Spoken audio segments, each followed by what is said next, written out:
faux, ce sont des hêtres tortillards. Donc c'est comme le hêtre commun, sauf que le port est complètement différent. Toutes les branches sont entremêlées et il y a des présences d'anastomoses obligatoires dans le houppier. Ce sont les branches qui se soudent les unes aux autres par ce port particulier tortillard et ça fait un dôme, un port parasol qui retombe au sol. Ils sont tellement bizarres et tellement artistiques au niveau naturel, on les a classés arbres remarquables. Il y a des mythes, il y a des légendes qui courent toujours. Bien sûr, on évoque souvent que c'est une malédiction qui a été donnée aux habitants de Verzy, ou bien que c'est une malédiction qui a été donnée aux arbres par le diable. Voilà, toutes ces légendes courent encore aujourd'hui, comme par exemple aussi, on raconte que Jeanne d'Arc serait venue lors du sacre de Charles VII s'asseoir sur un des faux. Voilà. Donc, au fur et à mesure du XXe siècle, on a commencé à voir différemment les faux. Dans les années 30, en fait, le site est classé, et à partir du début du XXe siècle, les habitants du village vont s'emparer un peu du site, puisqu'il y avait des bals qui étaient organisés, voilà, des bals notamment au 1er mai, où très populaires, où tous les jeunes venaient se rencontrer des alentours. Et beaucoup de couples se formaient d'ailleurs à cette occasion, puisque c'était profitait du moins de la cachette qu'offrent les faux. Et ces couples-là, on les voyait quelques temps plus tard pour faire la photo de leur mariage devant le faux sur lequel ils s'étaient connus. Ça a toujours été un lieu important pour la vie des habitants, que ce soit des habitants de Verzy ou des communes voisines. L'image traditionnelle, c'est la photo que tous les habitants ont fait avec leurs familles, leurs amis, et qui se répète encore maintenant d'ailleurs.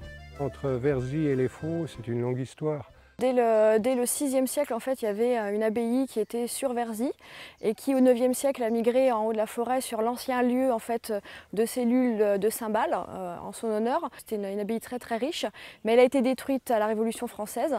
Et donc on a très peu de traces, mis à part quelques plans et archives qu'on a aux archives départementales de la Marne. Donc on a très peu d'éléments sur le lien que pouvaient avoir les moines avec les Faux de Verzy. La seule trace écrite qu'on ait date du XVIIe siècle. Ce sont des moines qui ont fait un tour de France, en fait, des monastères de France, et qui évoquent ces Faux de Verzy. L'origine des Faux de Verzy est certainement due à une dégénérescence génétique qui s'est créée il y a très longtemps. Ce qui aussi complique les choses, c'est qu'on a certains chênes et certains châtaigniers qui sont classés tortillards. C'est la même famille botanique, ce sont tous des fagacées.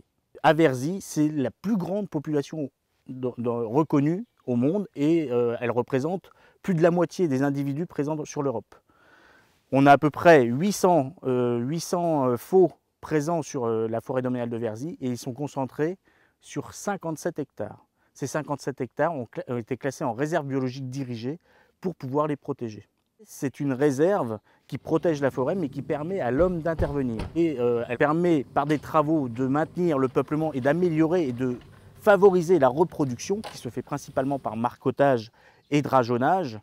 Et on travaille aussi dans le peuplement d'accompagnement en travaillant sur le mélange des essences et le renouvellement permanent en peuplement irrégulier et pour éviter ainsi les maladies avec le mélange des essences et aussi les coups de vent sur des peuplements réguliers. Et malgré toutes ces préservations, on a ouvert le site en créant le sentier de la balade des Faux pour permettre aux gens de redécouvrir ce site qui a été fermé dans les années 80 à la création de la réserve biologique dirigée. C'est un sentier qui traverse la réserve biologique dirigée des Faux de Verzy sur environ 3 km et qui donne accès à l'observation d'une cinquantaine d'individus de faux.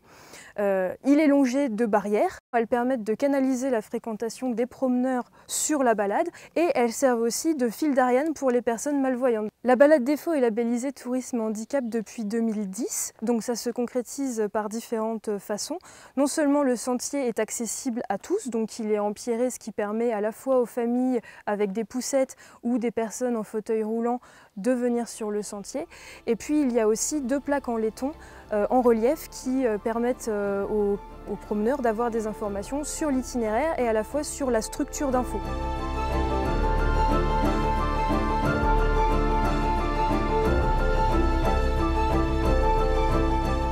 Grâce au mécénat des maisons de Champagne, Veuve Clicquot, Ponsardin et Moët-et-Chandon, nous avons lancé en 2017 une application smartphone qui s'appelle En forêt de Verzy. On lance l'application, on met le téléphone dans sa poche et on va se balader. Et en fait, le téléphone envoie des informations aux promeneurs en fonction de là où il se trouve, sur la gestion du site, l'histoire du site, à travers des cartes postales anciennes, des interviews, des photos d'archives. Et donc ça permet aux promeneurs d'avoir le plus d'informations possibles et actualisées sur la balade des faux et les faux de Verzy.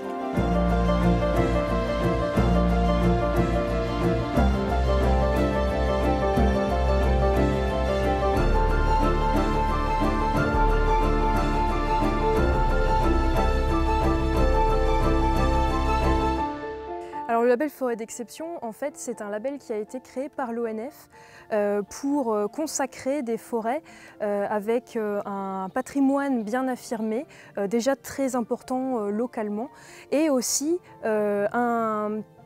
des partenariats au niveau local, des acteurs qui agissent ensemble pour valoriser en fait ce fameux patrimoine forestier. Bon, on est un partenaire depuis le démarrage en fait, de ce projet.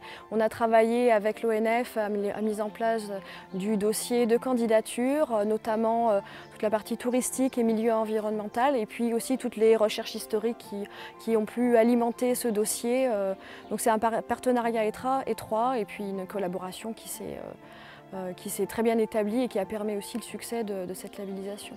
En montagne de Reims, il y a plus d'une trentaine de partenaires qui sont impliqués dans ce label Forêt d'Exception. Donc en fait, ça valorise une gestion concertée, multifonctionnelle et durable des forêts domaniales. Forêt d'Exception, ça doit valoriser un patrimoine forestier selon les trois fonctions de la forêt. Donc c'est à la fois valoriser le côté économique d'une forêt avec la production de bois, c'est aussi valoriser tout l'aspect protection de l'environnement, des milieux, des espèces, et il y a aussi bien sûr tout l'aspect que l'on appelle social de la forêt, donc c'est-à-dire l'accueil du public en forêt, mais aussi ça comprend tout ce qui est sensibilisation justement au métier du forestier, à la production de bois, aux richesses que renferme la forêt.